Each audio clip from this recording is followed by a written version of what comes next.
We are ready. If you could please put us on air. And they had the fire ranger. I call to order the Local Agency Formation Commission. We are in the Board of Supervisors Chambers, Hall of Justice and Records, 400 County Center, Redwood City, California. It is 2:30. May I have a roll call, please? Commissioner Garbarino? Here. Commissioner Horsley? Here. Commissioner O'Neill? Here. Commissioner Lohman? Here. Commissioner Draper? Here. Vice Chair Slocum? Here. Chair Cosgrove? Here. Please let the record also reflect that James O'Neill, the alternate public member, is here as well. And before we get to the consent agenda, Martha, would you please introduce someone to us? Yes, thank you. Good afternoon. I wanted to introduce Angela Montez, who has started with LAFCo as the admin secretary and clerk for LAFCo, and she's also the commission's sharing the position with the Airport Roundtable. And she just started on December 30th, and there's already noticeable improvements in how we operate. So I want to welcome her. Welcome. Thank you. Yeah, welcome aboard. All right. Thank you very much. With that, we will move on to item 2, which is the consent agenda. Do we have any questions, comments, concerns? Otherwise, I would entertain a motion. Move to approve.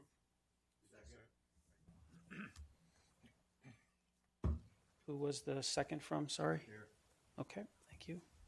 So we have a motion by Commissioner O'Neill and a second by Commissioner Garbarino. All those who approve say aye. Aye. Any who do not approve? Passes unanimously. Okay, item 3 is public comment for items not on the agenda.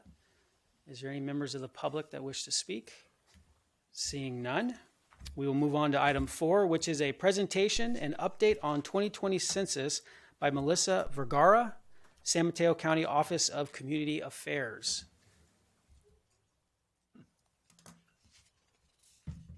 Hi, thank you so much for having me. So my name's Melissa. I work for the Office of Community Affairs. I'm a management fellow there. And I really wanted to talk to you today about census. I'm sure you all know we're kind of gearing up and really amping up our outreach efforts. And I really appreciate LAFCo for having me here today. I saw Martha speak at the Civics Academy leadership, so it's really exciting to meet LAFCo, the people behind LAFCo. We do a lot of work. So this is just a little background of what our office does, who we are. As you can see, our office oversees not only census, but immigrant services, community engagement projects. So we're pretty busy, but I'm going to say starting this year, we're really, really gearing up, and I think census is going to be our priority, or it is our priority now. And I think most of you are probably aware of what the census is, but 2020 is a really big year. It's also an election year.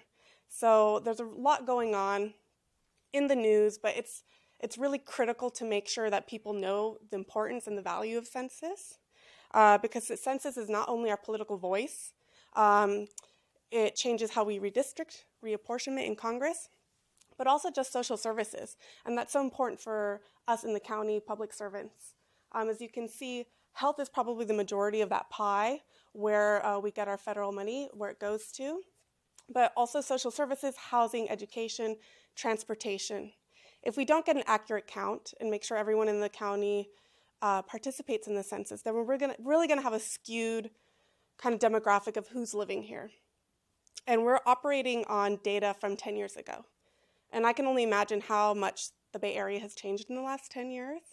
So we really want to capture all those new voices, because with the growing population and growing demand is growing services and growing needs. So especially when you're public facing, you really need to know who you're serving and how to better serve them. This is kind of the logistics, the nuts and bolts of what's going on and how people are going to be invited to respond. So starting March 12th, that's when everyone's going to receive an invitation in the mail to participate. And this is going to come in the form of a letter. And you're going to have 4 attempts. The Census Bureau is going to send 4 reminders in the mail. And if you haven't responded by then they're going to send a paper one. But the Census Bureau is really pushing this online self-response. And at the final, if you still haven't responded, that's when enumerators will come knocking on your door. So I don't really want anyone coming and knocking on my door, so I'm really encouraging everyone to really self-respond. So you can understand there are some challenges that come with that, but I think the U.S. Census Bureau is really trying to streamline the online process and make it really easy. But let's say you miss your letter, things come in the mail, you throw it out. Don't worry, you will still get chances. You don't need the postcard to go online, you just need your address. So you can still go online and take it. You don't need the reminders or the code that comes in the mail. And this is what the interface is going to look like. So you're going to be able to toggle between 12 non-English languages. And I should also say that that invitation you get in the mail will also have 12 non-English languages listed with phone numbers. So let's say you see the language that you might be more comfortable with. You can always call that number and take the census over the phone as well. And we're also going to have QACs and QAKs set up throughout the county, and they will have glossaries of 59 non-English languages. So we're really trying, as a county, also in collaboration with the state and the Census Bureau, to make it easy for people to participate. And I talked a little bit about the challenges to the complete count, like primarily moving to online. I think a lot of people might think, oh, that's great, that's so easy, but we have to remember that not everyone has access to a computer or is comfortable using the internet, or people have concerns about data security. So part of what we're doing in our office is really giving presentations and sharing how secure and how easy and how much support there will be for people, because we want people to self-respond. We're also working with a lot of community-based organizations who are going to have those QACs, QAKs available to help and assist people in completing the census as well. So these are some of our community partnerships. Like I mentioned, we're working a lot with the U.S. Census Bureau, the California office, cities, community-based organizations, businesses, and we've been really busy here in the office, but I also want to highlight that just this Tuesday, the Board of Supervisors passed a resolution highlighting the importance of census, so that was a really great step forward. So the more cities and the more involvement we get from commissioners and organizations really supporting the census, I think that really trickles down to other parts of the county and cities to a really local level, so that's really important. And I want to highlight these are kind of our main areas that we are considering the hardest to count, the least likely to respond. So these are some of the groups that we have funded in those organizations. Right now we funded about 17, and today we had a panel review. 13 more community-based organizations have applied to our most recent RFP, so we're really excited to try to get the ball rolling and get those award letters out. But we're having a lot of kind of boots on the ground grassroots, as well as high level as well. We're using storefront media to do a lot of work as well, targeting more social media and internet presence. But it's really important to have these trusted messengers in the community, because let's say I go to Pescadero, Daly City, East Palo Alto. Those are all very different groups and communities, and they might not trust me as a county representative, but they will trust people who they know, who they usually work with, who they recognize as trusted messengers in their community. So it's really important. That's why a lot of our funding has gone back into the community to make sure that those people are also doing outreach and making sure the message gets across that census is really critical. Here. So I think what we've been doing in the office is a lot of our education and outreach, but we're really moving forward into our motivation phase. So this is really making sure people know that it's coming and that they get ready to participate. So we're doing the targeted media outreach right now and making sure that people understand how important it is and how it really ties into specifically how programs and services will be affected if they do not participate. You know, I'm thinking about Puente. They do a lot of work on the coast. And they said in 2010, they counted, the decennial census was counted about 1,800 people, when the actual people who work in Puente know there were about 5,000 people living in that community. So just imagine all those people that didn't get counted. Those are funds that didn't get to the schools. Those are funds that didn't get to the healthcare. And these are really vulnerable populations that really need that. So those are really who we're really trying to target, make sure we go out and speak to those communities. And sometimes it could be something as easy as seeing something on a bus or hearing a presentation or a radio interview in, the language of that community. So we're really, really motivating our residents, but we do need help. So in the office, we've created kind of almost anything you want to find. If you go to our website, if you go under outreach resources, you will see we have fact sheets, flyers, sample presentations. We've really made it easy. You can just plug and play. So if you're an organization who might have limited resources, you don't have a social media person, you don't want to create a presentation, we have it for you. You can go ahead, you can take it, you can customize it. If you need assistance, we really are open with our community-based organizations. We can change something if you like. If you want something more tailored or in a different language, please let us know. We have posters. I know we're going to canvass tomorrow and put some more posters up within the community. We also have resources created by other organizations. We're really in touch with United Way Bay Area. They've created an amazing amount of resources on their website as well. So it's really an opportunity to also collaborate with all these groups. It's really great. Everyone is really sharing their best practices. That's been really wonderful to see, because we really want, it's not an organization by an organization. We're all in it together, and we're all kind of have the same end goal. So it's really great. Let me see. So please go on our website. Something that's also great that we're doing within the county is we have something going through our learning management system, the LMS. So you will be able to, if you're a county employee, take kind of a quiz about the census. And that should be launching at the end of this month. And I think it's really great because sometimes we forget as county officials that even county employees are part of these hard-to-count vulnerable communities. And a lot of these people who work within the county are really public-facing, and they might not know about the census, but every day they deal. If you're an HSA or you're working with CalFresh, you might deal with customers every day. So it's really great that everyone in the county understands what the census is, because even if it might not you don't see how it directly applies to you, know that it actually really, really applies to you when it comes to funding, making sure everyone's counted, making sure you have the services, even if it's interpretation services. All of that really comes from census data. So I think the LMS system, that training will be really crucial and critical. The Census Bureau is hiring right now, so we're also really pushing that recruitment for the Census Bureau. Those jobs will come back to our community, and they have an office right now. I think it's at 1410 Marshall Street. They have an office in Redwood City.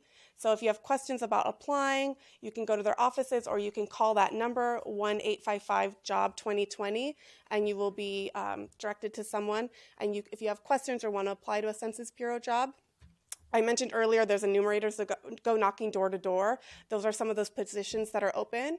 They pay really well. They're really flexible hours. So I would encourage, if you know anybody who's looking for work, to apply with the U.S. Census Bureau. It's always great if someone within the community is also that same person going and knocking on doors and speaking to people within their own community. And I really want to highlight some community member updates. We can't do it alone. That's why we're really here. We're doing a lot of presentations to commissions, city councils. These are some great examples of some work that I think this is a property tax bill insert that went out. So everyone who got their property tax in San Mateo County got a blurb about the census in there. Half Moon Bay also did a full-page article in their newsletter. Redwood City also did a half-page about the importance of census and that it's coming. And again, Daly City did, in their city council newsletter, put something out. We also have First Five. Children under 5 are actually the most undercounted population when it comes to the census. So First Five is doing a lot of outreach right now, and I think this is off their website, and this is off Catholic Charities' website. So you can see all of these groups are really, really involved and really passionately promoting the census and motivating people. So that's what we really need every organization, department to be doing the same thing. So we need your support. Website links. If you have a department website, please put a link to our website on there. Outreach resources. If you have a newsletter that goes out, if you want to talk about the census, the official census day is April 1st, so it's not far away. If you have mailers or utility bills that go out, please include something about the census.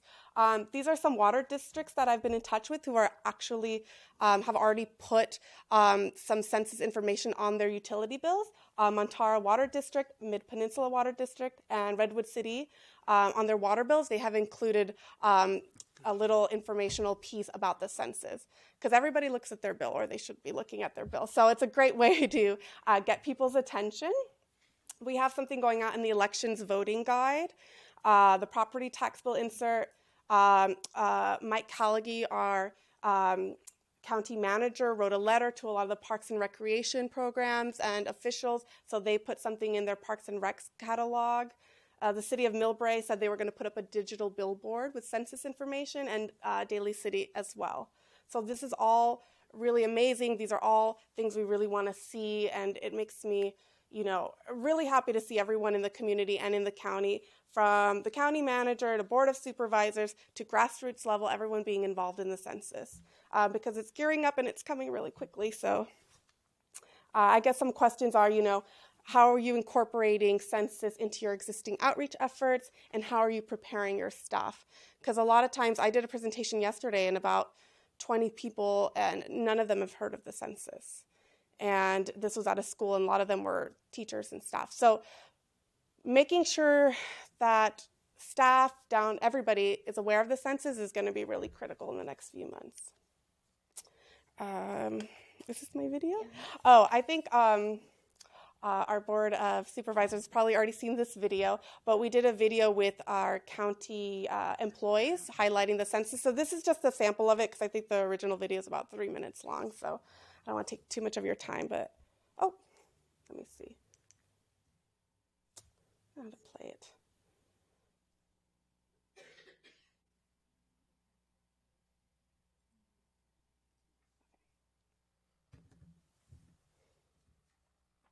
The census is important to me because it supports recreation programs and keeps our parks safe and beautiful. ਸਹੀ senses ਗਿਣਤੀ ਸਾਡੇ local ਪ੍ਰਧਾਨਾਂ ਨੂੰ community ਦੀ ਸੇਵਾ ਦੇ ਵਿੱਚ ਮਦਦ ਕਰ ਸਕਦੀ ਹੈ। ਤੁਸੀਂ ਜ਼ਰੂਰ ਸੈਂਸਸ ਦੀ ਗਿਣਤੀ ਵਿੱਚ ਹਿੱਸਾ ਦਿਓ। Census data helps direct federal funding to key programs that supports and protects the rights of people with disabilities. Take the census because everyone deserves to be counted. 移民社区的朋友，确保我们的声音被听到，积极参与2020人口普查，因为每个人都应该被计算在内。 Undercounting would mean that the state's political districts may be redrawn in a way that reduces representation for historically disadvantaged communities.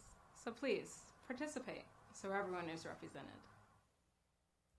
So that video was shot actually in Edgewood Park here in the county, and those are all county employees. And you can see how diverse our county is and how much everyone will be affected by the census. So thank you for having me. I also brought little bags of some census swag. So it has our postcards, some of the stuff we've been working on, information with our website. So I can leave that with you here so you can have those afterwards. So if anyone has any questions, yes. I'm on the library, JPA. Have you reached out to the libraries? 'Cause they have, computers in every building. They have the bookmobile. They even have another couple things that go around. So it would seem a logical thing to reach out to the libraries. Definitely. So actually the libraries are a designated location, a QAK location. So I believe most of the libraries in San Mateo County are going to have questionnaire assistant kiosks. Okay. So you will have, they don't have to be manned like a questionnaire assistant center, but they will have kiosks available. And again, like those language guides, and they will have a laptop as well. So people can go there and take the census or participate in the census. I noticed that you listed some of the water districts, but there are many more. Oh, yeah. So I assume you know that then. Yes, and I have reached out to many of them, but these are the ones that have participated or replied back to me. So if you know any other water districts that you see there that would like to participate, I mean, we design it, I write it for you, a little blurb or a little graphic. We do everything. If you want to just plug it into your bill insert, that would be really, really great. Thank you, Mr. Chair. Thank you for your enthusiasm. It's infectious. Well, thanks. At Tuesday's board meeting, Yes. Emma Gonzalez, the manager of community affairs, talked about, and I didn't quite follow it, so I'm needing a little refresher here, but something about a real-time tracking program where it would identify people who haven't responded in almost real time. Could you Yeah. Are you able to talk about that a little bit? That's called SWORD, and it's this Sword? Yeah, it's called SWORD, and it's an application that is developed by the California State Census Office. So we have someone on our team, Megan, who is skilled in GIS. So once that becomes live and active, what we're hoping is we'll get that information from our grassroots organizations, and we'll be able to tell who's taken it, so we can see what areas haven't really responded online. Of course, that only works for the online self-response. We won't be able to tell if someone's maybe done it over the phone or in paper. But we're asking, like the places that have questionnaire assistance centers and kiosks, they're going to be able to give us, a daily how many people came and took the census at their location. And that way we can track, what areas are receiving a lot of traction and what areas maybe need more boots on the ground canvassing, so we know where that's lacking or where the gaps are. But the application itself is called SWORD. Thank you. Appreciate that. Mr. Chair, what are we doing about homeless people? I mean, do we have all? We do have those homeless outreach workers. Are they engaged in this process, or? Yeah. So the U.S. Census Bureau is going to do 2 counts. One night, I believe it starts at the end of March, where they're actually going to go out into the community and count people, and they're going to do that twice. And they're already reaching out to our offices for locations where we can help them. They're also going to be reaching out to the managers of many shelters, food kitchens. So they're going to be kind of collaborating with those organizations to kind of get a homeless count. But actually, the U.S. Census Bureau, last time they did a presentation, that online form, you don't even need an address. You can actually put just a location. So if you're staying somewhere without an actual address, if you put where you are, it's on kind of the onus is on them to count and verify that information. But so we really encourage, if you're someone who feels like you're in a transitory location or you're experiencing homelessness, if you feel like you weren't counted and you have access to a library, you can go online and someone will assist you. I'm always telling people it's better to have an overcount than an undercount.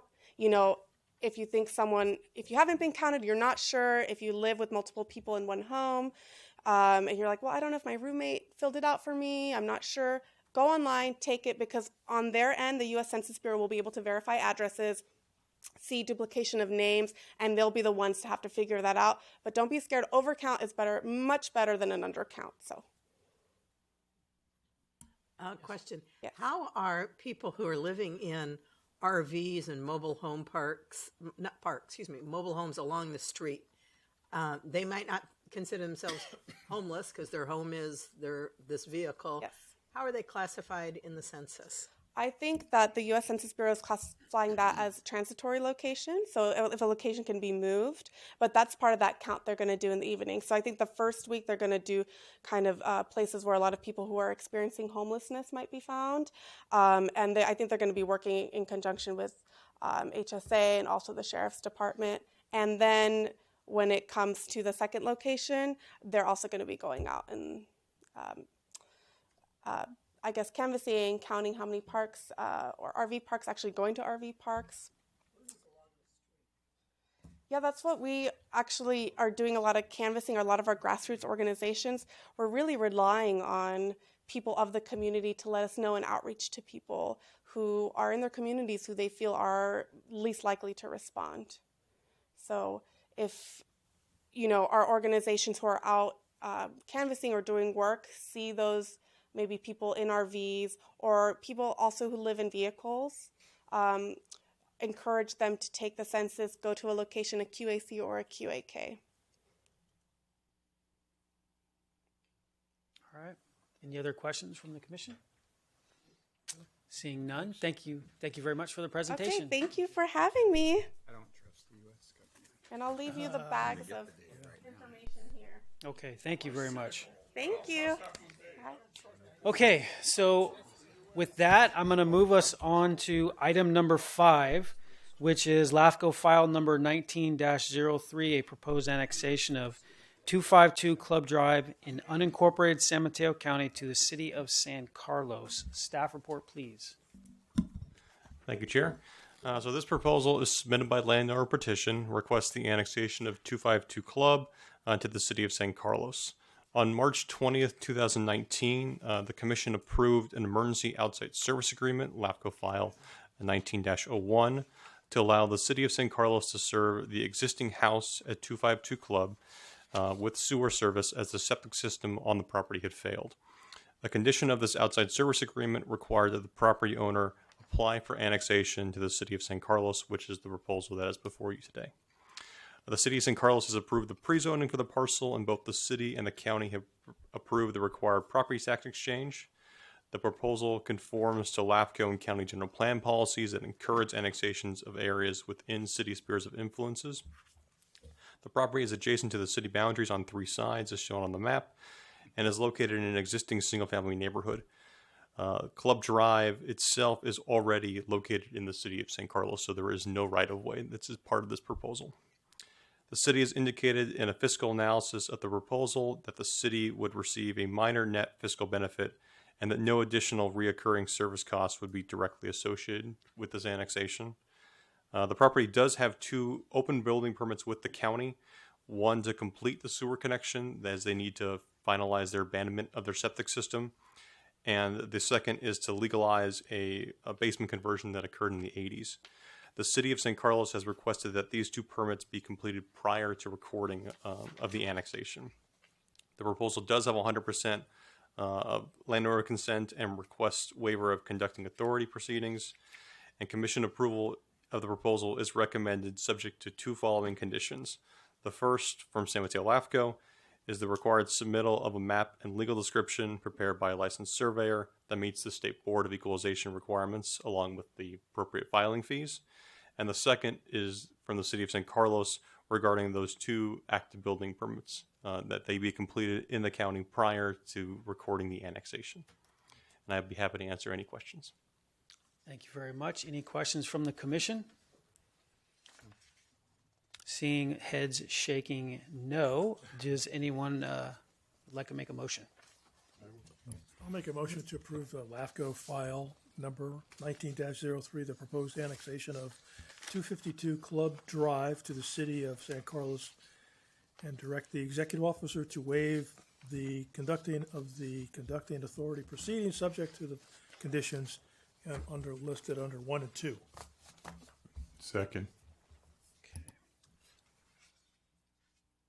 So we have a motion to approve this item by Commissioner Horsley, a second by Commissioner O'Neill. All those who approve say aye. Aye.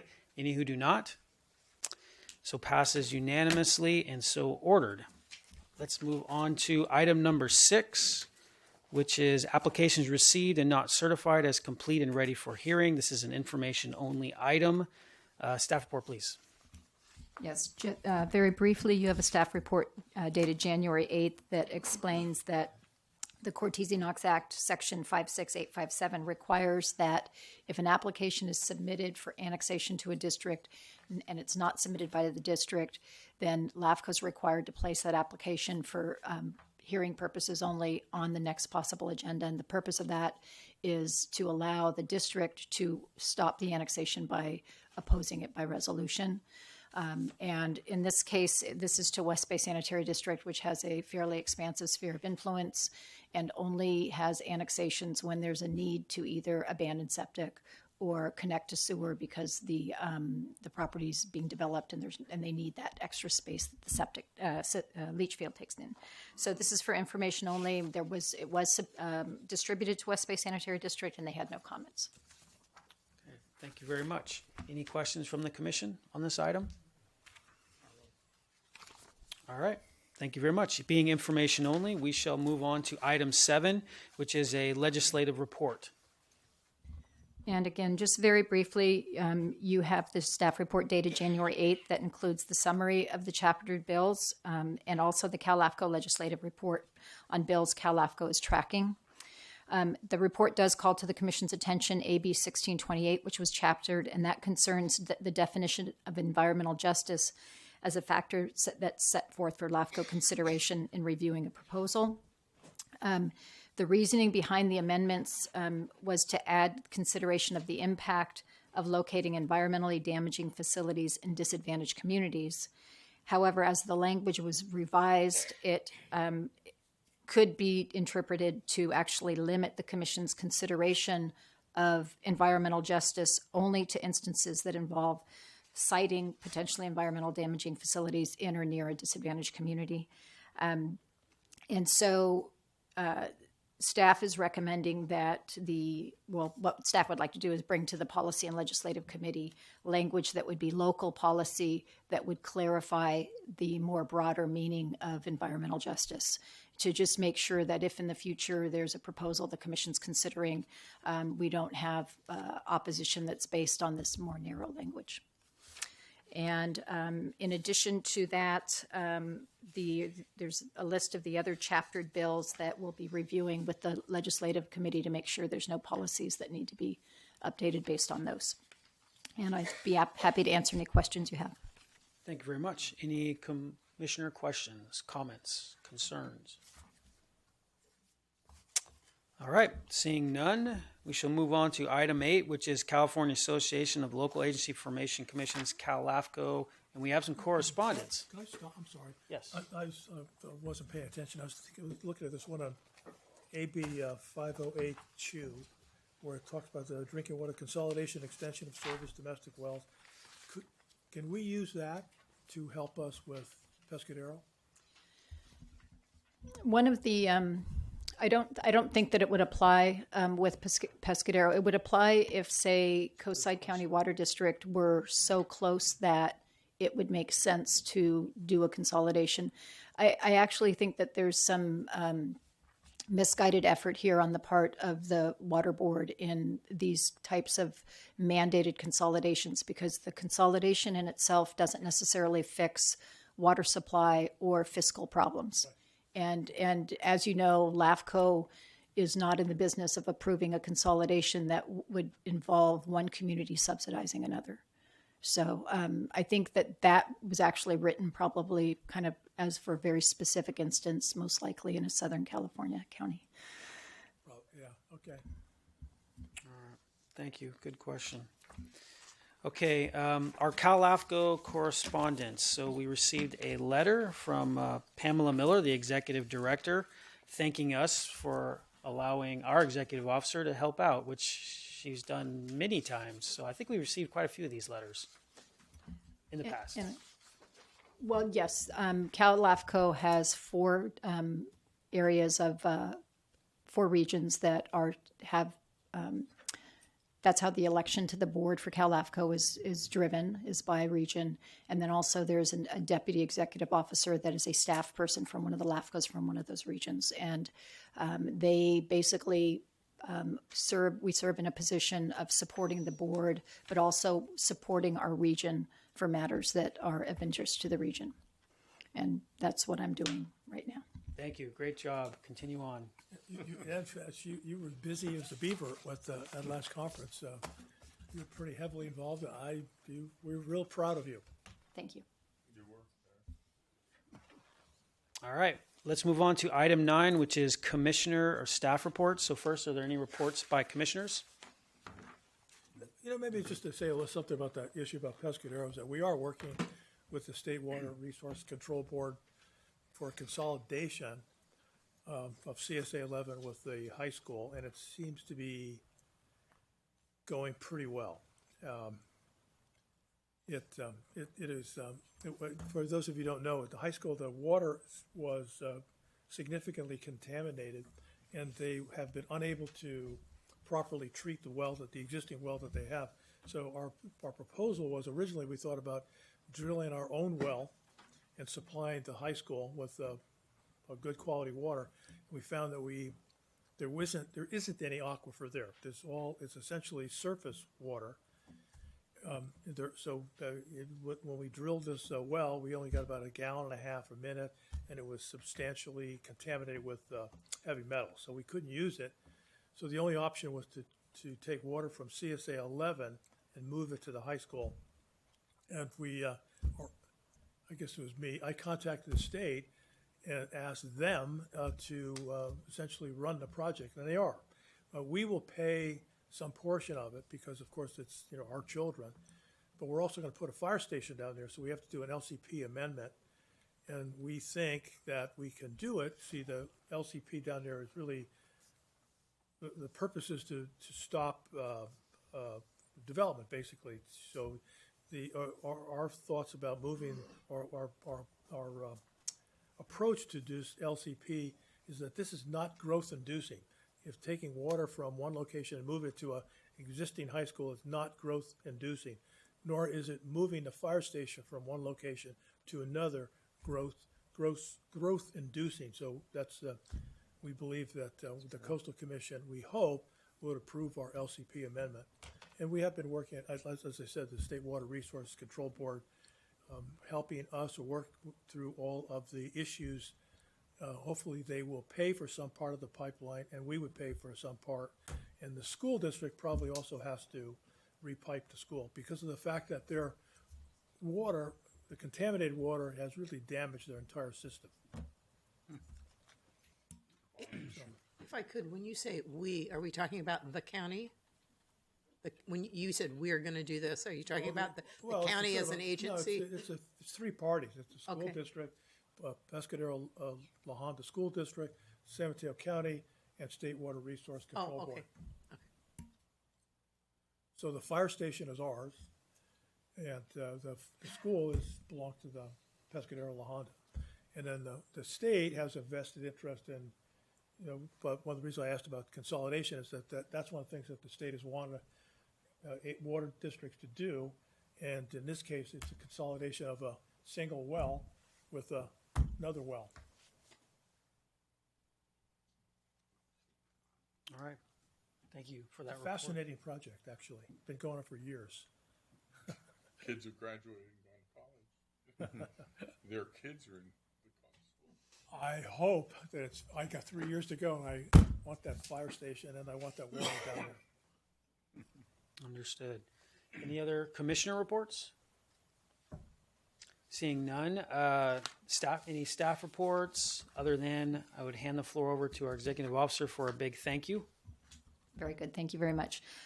We would be remiss if we did not thank Janet Lujan for all of the support she's provided the commission and to me personally and to Rob in the interim while we didn't have a designated staff person as a clerk. So I'd like her to just step out for a moment. Uh-oh.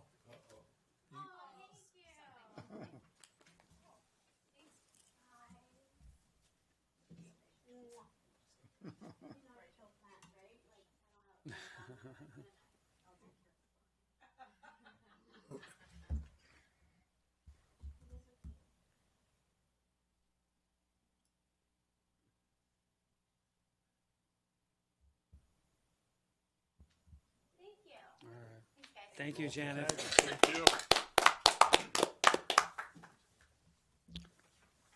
Okay, with that, we will move to item 10, which is our adjournment at approximately 3:08. Boy, that was efficient. Half an hour.